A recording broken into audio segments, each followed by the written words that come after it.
Hi everyone, this is Mattjestic Gaming, bringing you another Dota auto chess guide. So, as I described earlier, this will be the part 3 of the Dota auto chess. This time we won't be looking at particularly goblins, but rather in terms of value units. So to start us off, we are in a rather high rank game. We're in a game that is, I think, Rook 8 minimum, and this account I had was King at the moment. So this game would be the decider if we get Queen or not. Let's have a look. We started off with one anti-mage, and that was the very generic start. Anti-mage has been rather popular with high rank players because the current meta anti-mages are countering demons, mana burning, and they're also elves. So because of those three things, a lot of players are bringing anti-mage. So what I do is, during my first rounds of fighting against players, it'd be really nice if I have a 2-star anti-mage. But saying that, I am still a goblin player to heart. That's why I didn't unlock the second anti-mage. But for any other player that's looking for a good value early game, you can lock the anti-mage if there's just one or if there's two anti-mage. Now I did lock out with second anti-mage on the second row, two anti-mage on the second row, so I managed to get a 2-star anti-mage right at level 2, which was very nice. So we're gonna skip a bit because it's neutral crypts, and we got decent drops this time actually. So on the third row, as you can see, we got 2 trains, and that's so awkward because we can't even buy 2. So what I usually do is I'm buying a Trent instead of other unit in case I get 2 Enchantress. So this basically makes an investment and get 1 extra gold. So let's have a look. We're going to be fighting neutral monsters, and we got decent loot again. So what I'm doing right now is I'm giving most of the tanky item and damage dealing item to my anti-mage because he will be my source of damage early game. So we're looking at round 4, and this here is a little different from what I discussed earlier with goblins. With goblins, we want to be rolling at this round for the goblin trial. With any other build, it's matter of RNG or matter of unit composition. If your unit composition can win this round, it's nice. If it doesn't really hurt that much. You just lose a bit of health. So over here with us, I had the synergy of 3 elves. So 3 elves gives 25 evasion, and 25% evasion, it's not great, but it's something. And because we have a 2-star anti-mage, so we're on a relatively nice start. Now I am not giving this staff here to my anti-mage. Yes, it increases a bit of damage and attack speed, but it turns into a Mask of Madness. I want him to be my frontline tank, so I don't want him to be losing armor. And as you can see, we're facing some warriors, and because warriors early game, they have the armor but they don't have the burst damage. Axe cores started decrease armor, and Juggernaut is not a burst damage. So usually when you face 3 warriors, you're really aware of. Now I'm gonna skip a bit.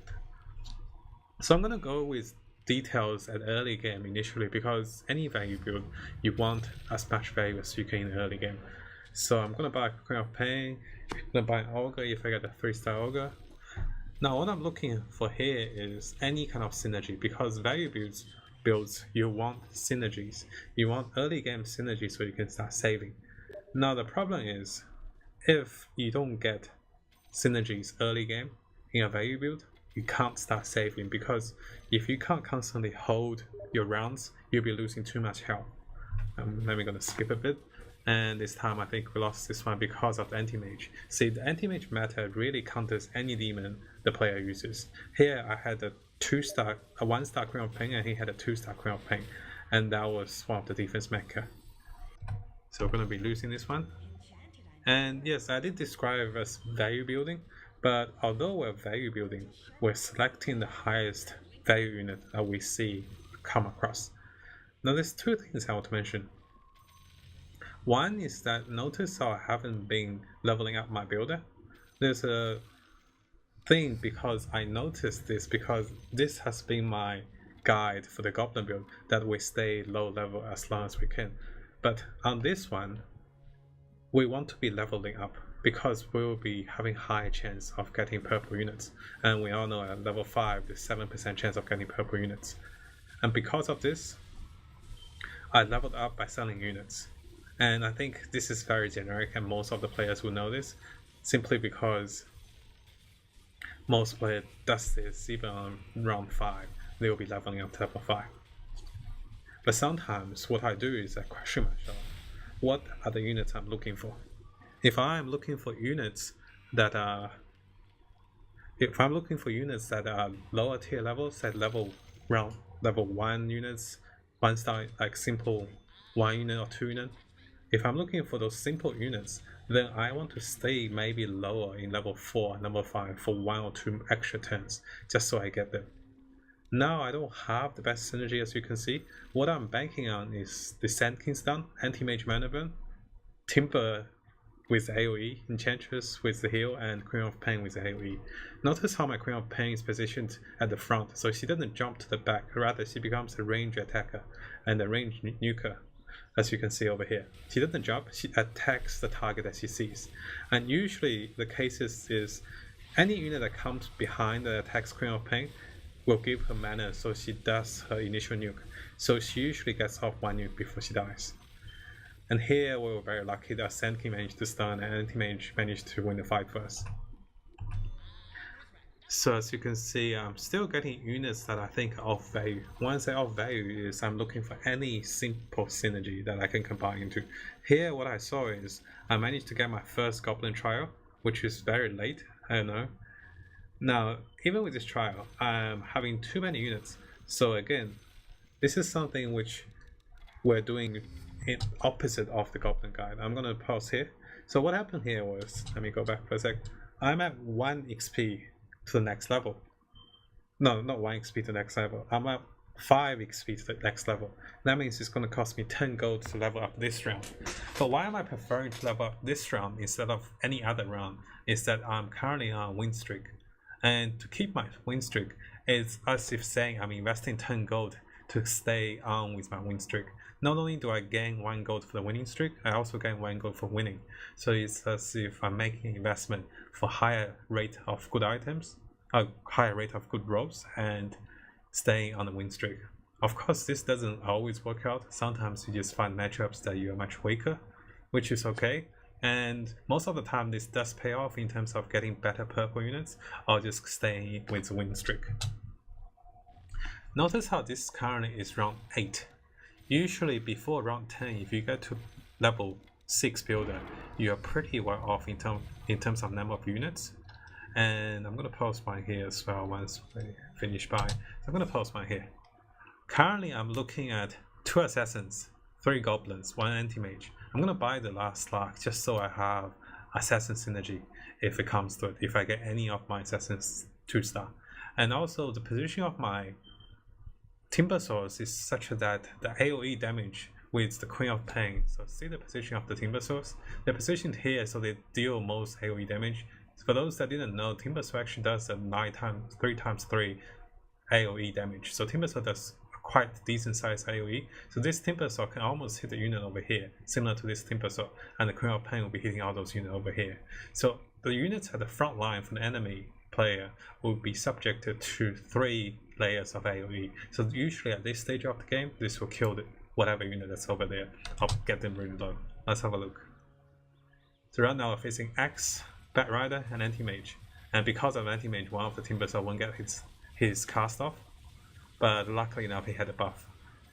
So what will happen is, if 2 Timber Soul get their nukes off and the Queen of Pain screams, usually the front line just wipes, and I'm left with the back line. So over here, the Queen of Pain was not damaged, so she was casting very slowly. But sometimes when she gets damaged by something else, she actually casts quite fast. So yeah, luckily we won this one. And I was a little shocked when my Timber stopped moving. I was like, what are you doing, Timber? Don't stare at her. And yes. So as you can see, I was rewarded by getting Alchemist. I instantly sold the Tinker for the Alchemist. So now one of the decisions over here is quite questionable by me as well. So I had 2 choices. I could buy the Razor or I can start the Assassin Synergy. For me personally, I feel Assassins are really RNG, but with Razor you're fixed on the damage. I was banking on the fact that maybe my Crown of Pain can do more damage than the Razor when she has the Assassin Synergy. Now the Slug here is very irrelevant. He won't be doing much of the damage, and because he's 1-star, he won't be doing much at all. So the reason I picked the Assassins is also because I had the Alchemist. The Alchemist reduces armor for the enemy units. Alchemist reduce armor at level 1 reduces 5 armor, which is 22% physical increase. I don't have the 3 mage composition, so that's why I went for the Assassins instead of the Razor over here. Other times Razor is also very acceptable, and here we see under the Razor we also see a Slark. Because I went with Assassins, I'm going to stick with Assassins. Now, it is also important to know after round 10, and especially after round 11, we really have to decide whether we want to be selling, or whether we want to be leveling, or we want to be saving. Two things. If you think your unit composition is good enough to save, then you should definitely be saving. When I say good enough, I'm going to pause here. Two things I want to show after this as well. So let me go back a sec. So two things I want to say is, one is that if you think your unit composition is good enough to save, you definitely want to be saving, even if you're losing and winning half of the time, because saving early can lead to a better advantage late game. Now, there's two reasons why you want to save early. One is that while you're saving, most other players are also saving. So it's good to be checking whatever status of gold they're on and what level are they on. If they are level 5, they're saving, that means they're going for losing streak. If they are level 6 and saving, that means they won't be changing the units for a while. So it's also safe if you know your unit composition can hold against most of the players, you should be saving as well. Because if you miss this window and you try to save much later on, you'll be punished when their power spikes hits. So I'm going to skip a bit. Here I change my unit composition and arrangement, so my Alchemist will get his status spread out earlier. Here I was very lucky with some Void Stones, and although Queen of Pain is level 1, she does decent nuke even after the nerf of 50 damage AoE. So it's very nice. I usually give all my items to Queen of Pain just because she can get 2 or 3 AoE nukes. And her AoE nukes are really powerful at this stage of the game. So again, I'm gonna get my anti-mage in a good position, so he's be ready to do mana burn. And the sad thing here was I'm more inclined to keep the bounty just because of the buff. And yes, as you can see, I sold the Deucer for 10 gold, so regardless if I lose or win this round, I'll be getting 1 interest. I really want to see how well does my unit fare compared to the enemy at this stage of the game. So if we win, two things. I can be spending more to keep my winning streak, I can be saving. But if we're winning, then for me, because we're going for a value build, we want to keep the win streak. So for me, it's actually more likely that I will be going up, as you can see over here. I actually spent 15 gold by going up a level. So this way, it increased our chance of winning the rounds even more. This is quite strange, you might say, because if you're winning, why are you spending more gold? Because I'm winning, I think I'm strong enough to win most of the matches. If I am losing, I won't be spending, I'll be saving. Because I know if I lose and I spend and I lose again, then all my investment is gone. So if I'm winning, I tend to want to win more. If I'm losing, I'll just be saving. And sometimes I'll save purposely by removing some of my units, say like I only have 4 units instead of 5 units, just so I lose for sure. It's okay to lose some health at this early stage, because at most you'll lose about 14 or 13 health. But the income you gain is very important.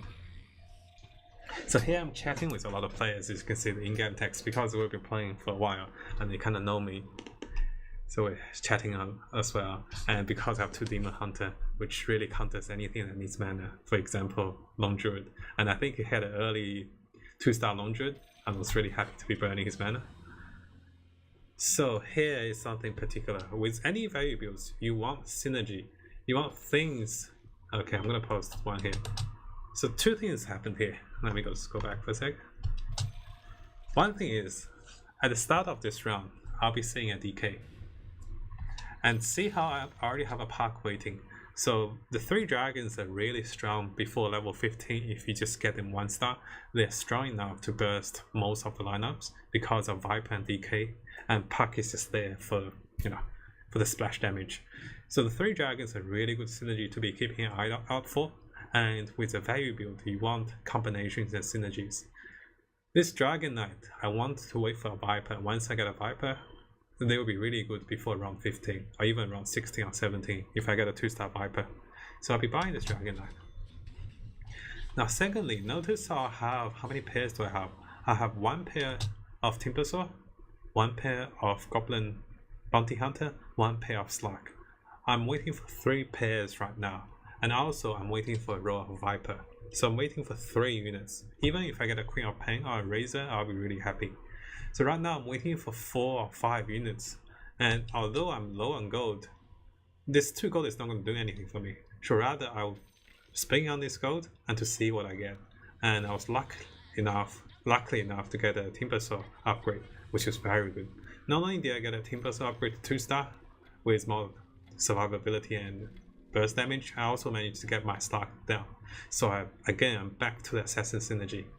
So notice how I have the Alchemist to reduce the physical armor.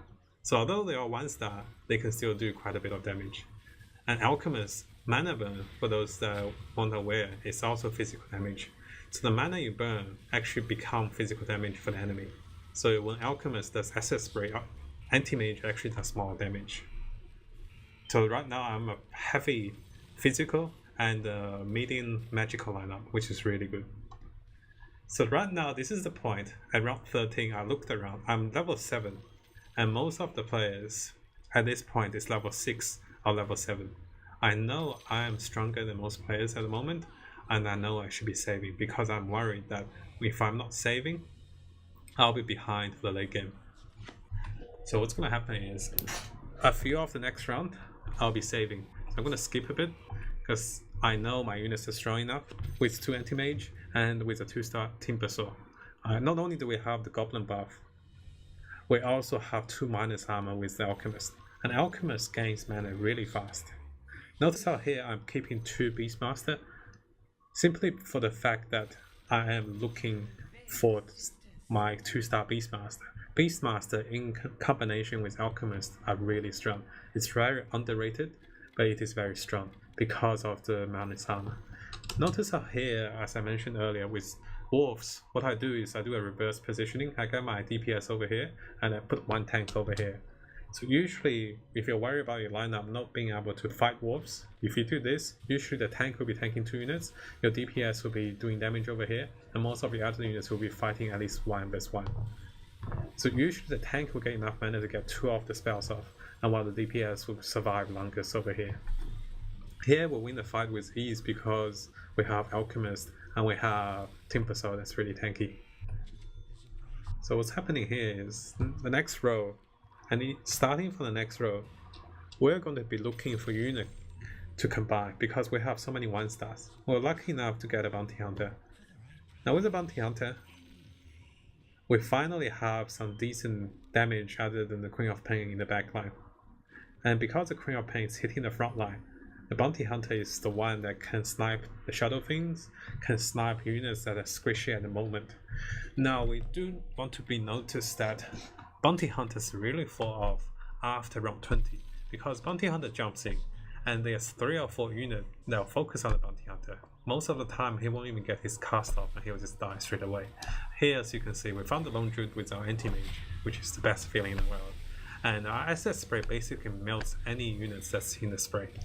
I know I am strong, at the same time I know I'll lose my power spike or my power curve in the next 2 or 3 rounds. So I have to be saving right now.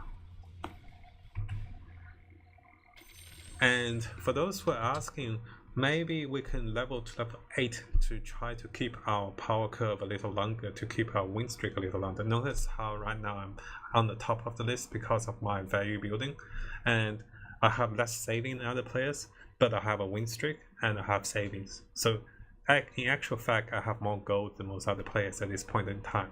But it is not advised that we go to level 8. Not only does it cost more gold to go to level 8, it does open 1% for a legendary unit, but the problem is the saving reward coming from each turn is much more steady, it is very likely for anyone to hit the Trolls combination, the Dragon combination, or any kind of combination of majors that all of a sudden you'll lose your win streak. If we invest all our gold on win streak now and loses, we'll lose so much more from 7 to 8 because it's so costly to level up. And the power curve we gain by going to level 8 is not that great, because not only don't we have any 2-star units, we'll be spending more gold to roll for better units at level 8, which becomes a very bad downward spiral of economy. So we'll be keep losing gold to level up, we'll be keep losing gold to looking for units, and before we knew it, we'll be falling from the top position to the lower position. So saving secures us the mid-game by having a steady income. So after this, let's have a look. Right now we're on 30 gold. If we survive for 2 or 3 more turns, we're very comfortable. So let's have a look. Asset Spray is one of those underrated really good spells right now. And just by happens, we lost this one purely because the Luna was hitting so much harder and bouncing everyone. And unfortunately we're on 30. If you're on 50, we'll be very comfortable. On 30 is a bit annoying because you really do have to be saving for 50 right now, especially when you have lost one of the rounds and lost your streak.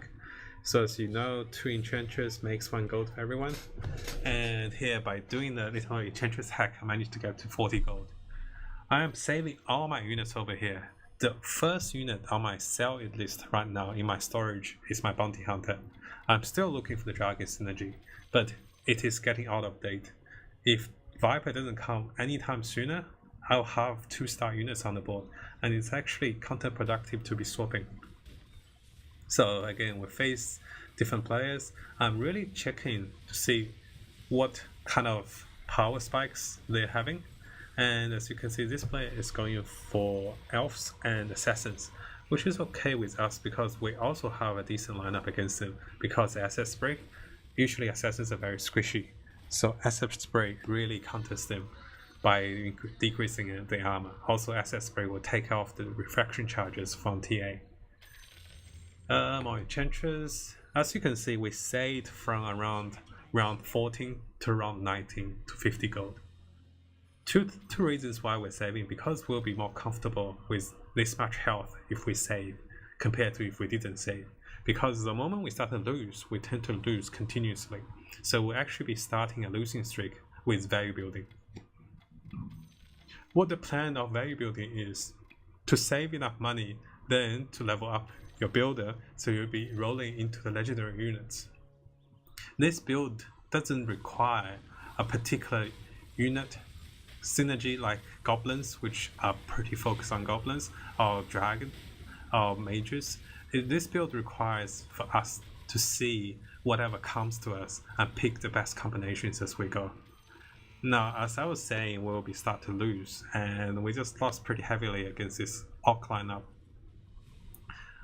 And yeah, this is actually the beginning of our losing spree, I would think. And one of the signs when I do lose is 2 things. First thing, I check how much health do I have. Right now I have 75% health, so I can afford to be greedy here. I don't have to level to level 8. If I'm below 50 health, I'll be leveling to level 8 by spending more gold from my savings. So I'll go below 50 gold, get to level 8, try to stop the health loss. Because I'm still comfortable in my HP zone, I can afford to be losing. And also, not only that, it's also level 20, so it's the Ursa Warriors. So usually Ursa Warriors are pretty straightforward if you have any form of tank and reduce armor, because they attack fast, but at the same time they don't have much armor. So my Queen of Pain is pretty stacked. And notice how it's only a 1-star Queen of Pain. I'm still valuing her a lot. Now I'm going to level up here. This is one of the marks I want to show it to everyone. With any build, even with value build and any particular build, you want to be on the lookout for particular round after a neutral creep round. So that is round 16, round 21, and round 26. That's where most people start the unit rolling, the power spikes, after receiving the interest from a neutral round. So to match with them, or to not lose too much compared to that, you should be also matching your power spikes in this regards. So I leveled up to level 8, bought the Elk, got the anti-mage, and the reason being I didn't roll on this one is that I have enough health that is acceptable for me to stay. But at the same time, I rolled once because I know, I'm gonna pause it, I know if I don't get anything, I'll stay on 50, so it's all good. But if I get anything, it's beneficial for me to buy it instead of getting 1 gold of interest. So in a panic, I quickly sold the unit, put the gyrocopter down, and this is actually the start of a unit value building as well. So I'm going to briefly talk about gyro when this fight starts. I'm going to pause as this goes. Okay, I'm going to briefly talk about gyro. Gyrocopter is one of the 5 legendary units currently in the game. Gyrocopter has 15 armor, 0.9 attack speed.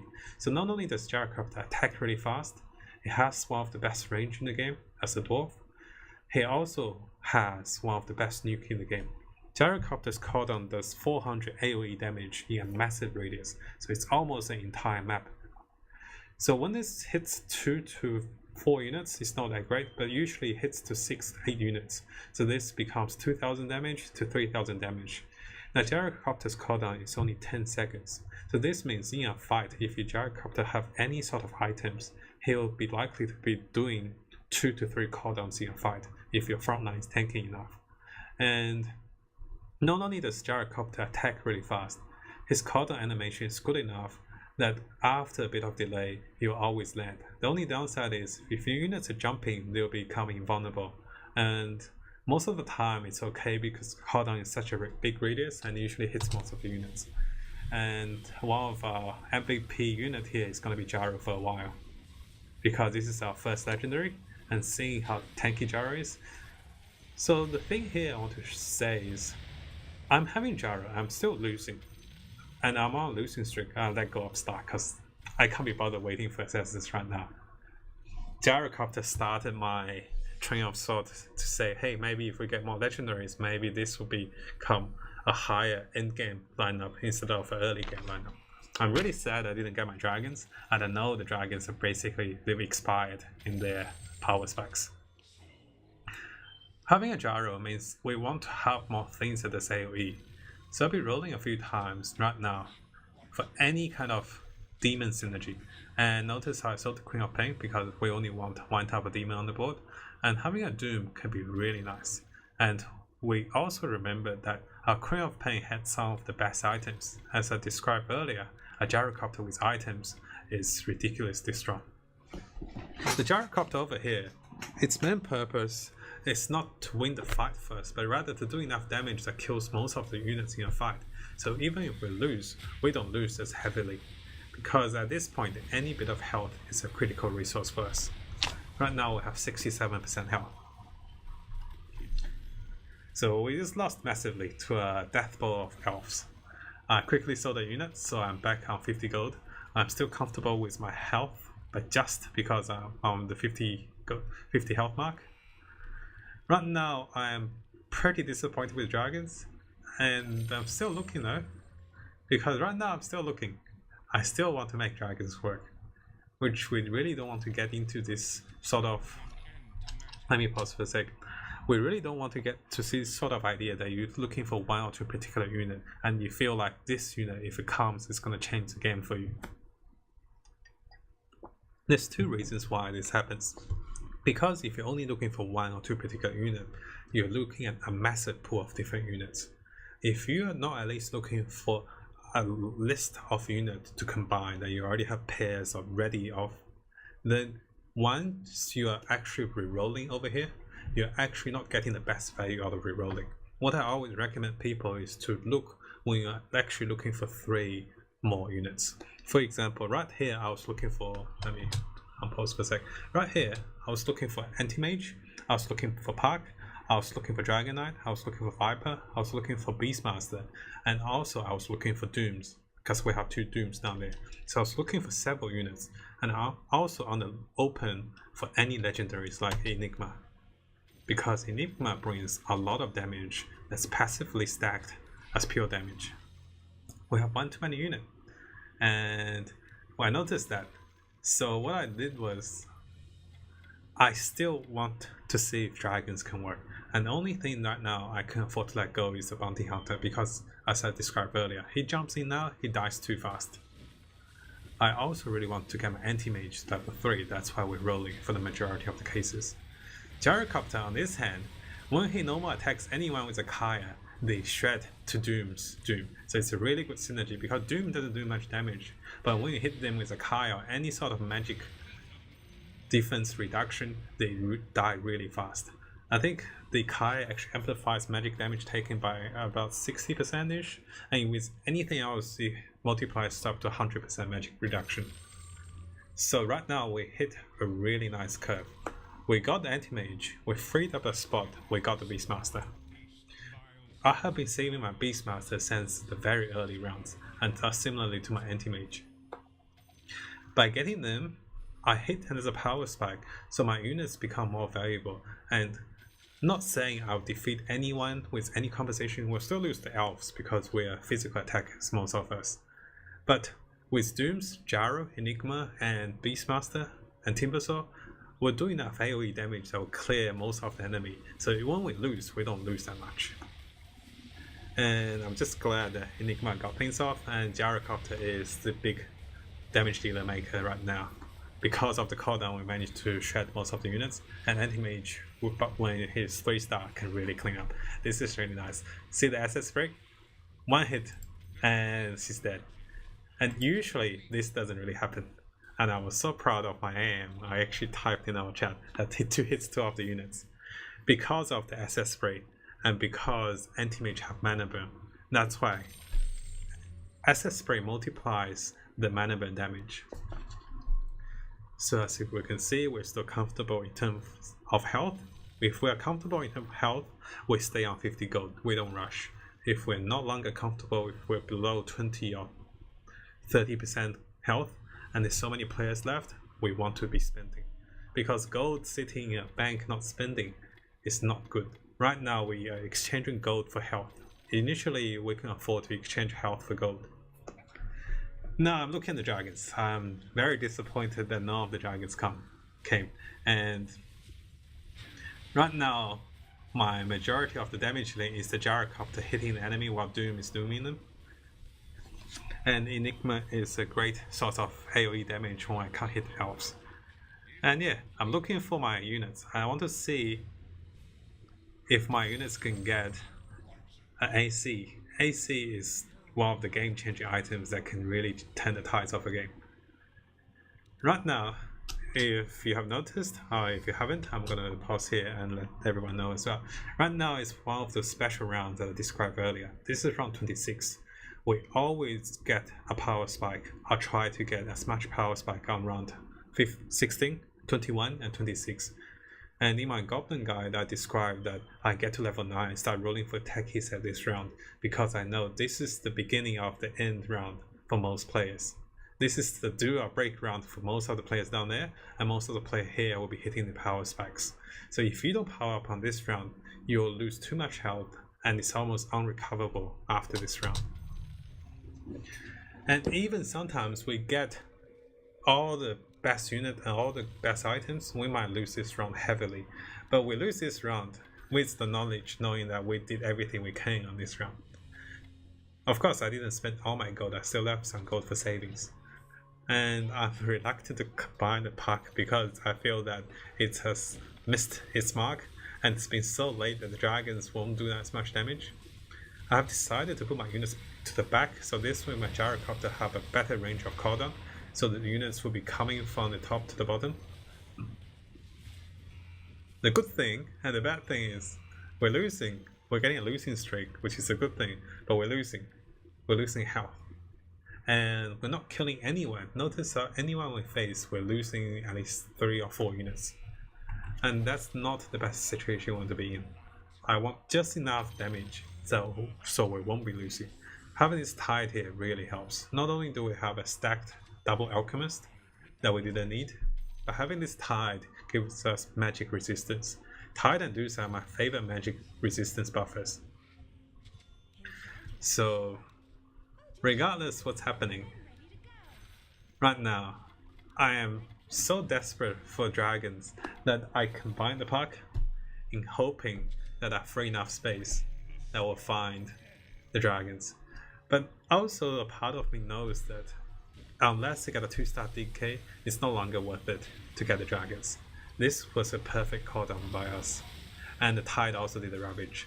So the round ended before his gyro even finished the cooldown. 2 reasons why. He was a mage. And being a mage, after the mage, 3 mage combination nerf, mage does 40% more damage to units by giving them a debuff. Having a Tide and a Medusa, 2 Nagas, we gain 20% magic defense. And this how Dota mechanics works is that they multiply in such a way that we're actually susceptible to about 10% magic damage increase instead of the addition and subtraction that usually end up to 20%. So when we have 20% magic defense, they have 40% magic amplification, we actually only take 10% more damage. So in effect, having 2 units, we cancel out most of their damage by having 3 mages, which is really great in terms of value as well. So I always try to get Medusa and Tide for my late game. 2-star is perfect. And there's a gyro, and there's a Medusa. I'm rolling right now because I know I won't have the gold to get to level 10. And when I do get to level 10, I won't have enough to be rolling. I got then the Beastmaster. One thing with Beastmaster is that right now it's at around 28. Beastmaster do fall off at around 25. But they stop falling off if you have enough nukes, if you have enough AoE. Right now we have Timbersaw, we have Gyrocopter, we have 2 Beastmaster, and we have a Tide. So our AoE is okay. And also we have the 3 hunters as Tide Hunter, Medusa, and Beastmaster.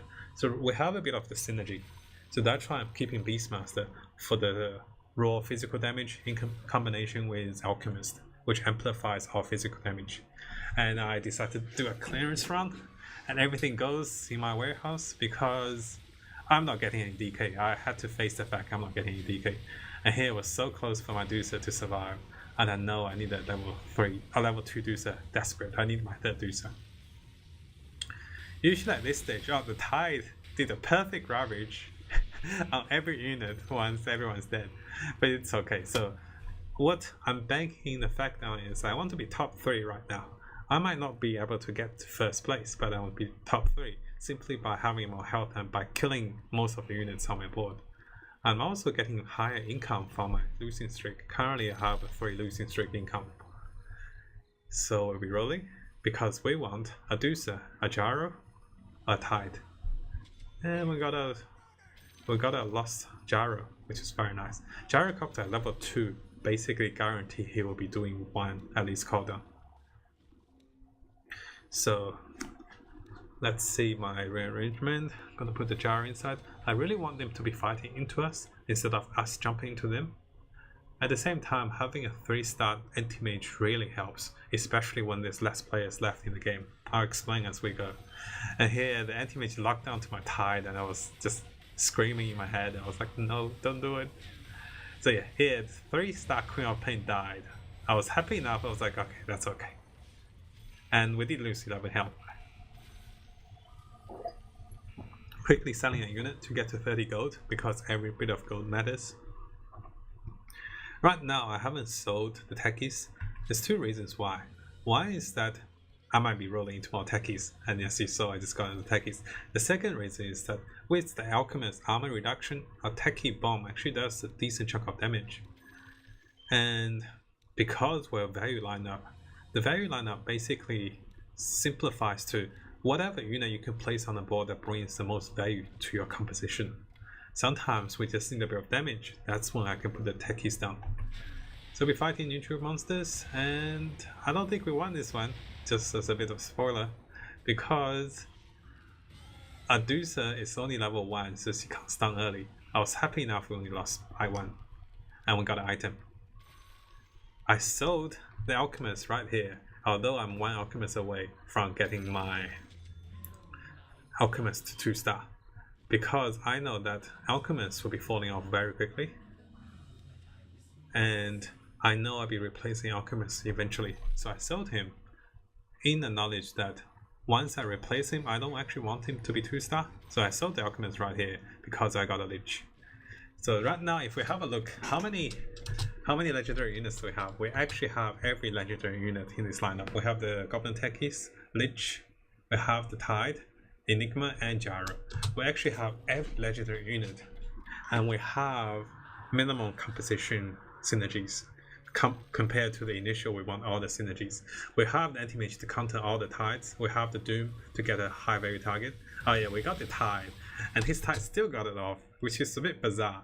So I think what happened was, in the interval anti-mage was attacking, his Tide gained enough mana from receiving damage and with one attack from the Void Stone. I'm not sure how exactly this interaction worked, because I should be burning all his mana, but somehow while burning his mana, he gained mana. So he still got it off while anti-mage is hitting him, but which is okay. Because although his Tide got it off, our Tide also got it off. And remember, being a super value building, we have all the legendaries in the game, so we does a chunk of damage when we survive long enough. So I was texting them to them, was like, oh look, my ultimate building where everyone does ultis. So here we're just gonna level up because I saw that it was very close for us to lose almost there. I wanted a higher rate of legendaries, and I'm at low enough health and I might lose outright. So I want to conserve every bit of health. And this is when health is the most scarce resource, and gold can be used to exchange health by leveling up quickly. Again, because I have anti-mage, it's almost guaranteed that I lock down the first unit he meets as a 3-star anti-mage.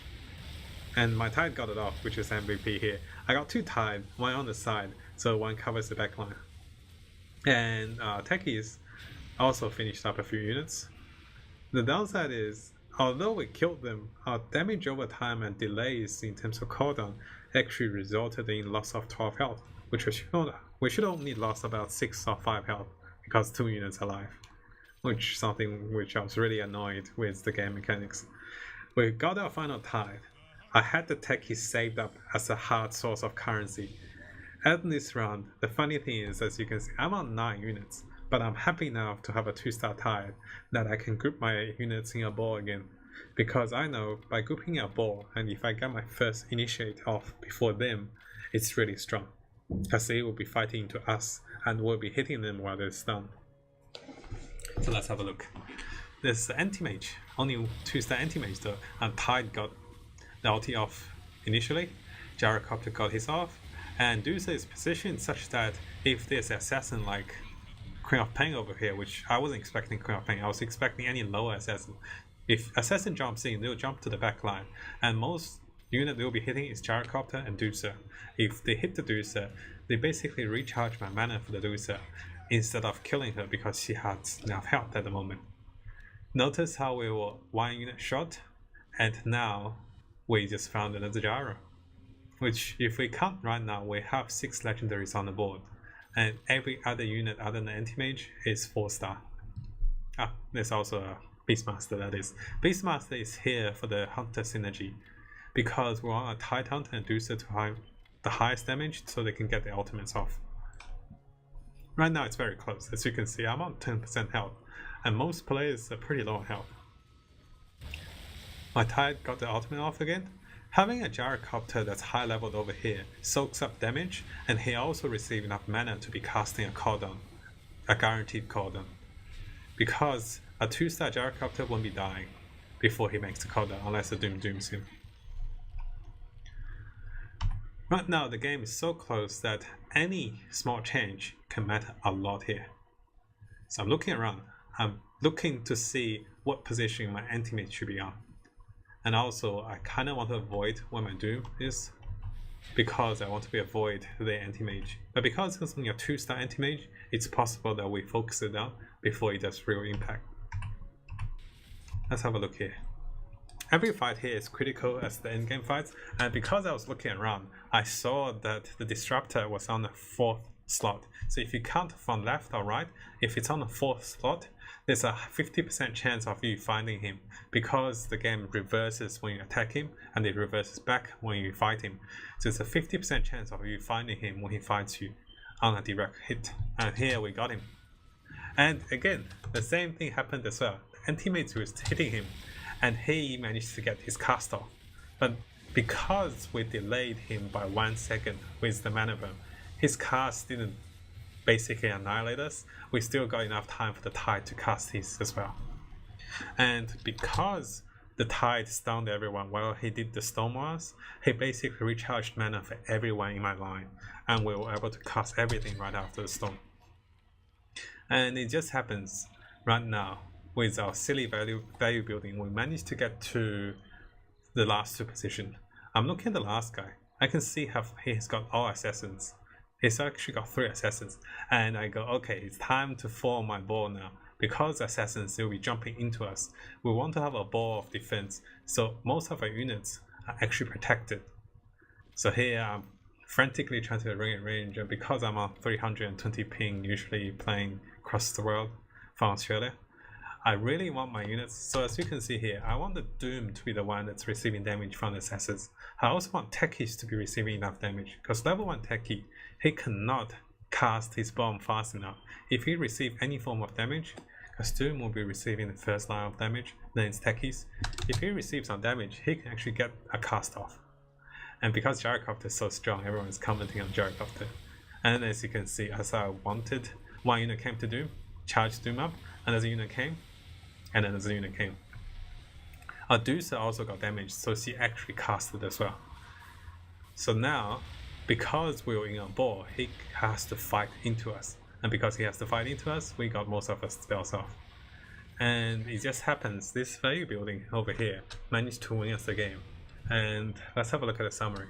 We managed to get Queen on this account from this particular build.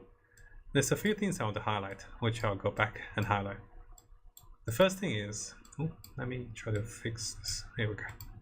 First thing is, notice how here, I am on level 7 instead of level 6. This is because I wanted to protect my win streak. I know I was winning with level 6. I want to guarantee that I'm winning by having additional unit. And I want to be having a higher chance of rolling for other units, because I'm on the lookout for dragons, mages, and any particular synergy. Now notice how here, although I'm winning very strongly, I am saving on round 14. I have no gold on round 14, and after round 15 is when I really want to save. So when do we finish saving? We finish saving at level 19, at round 19.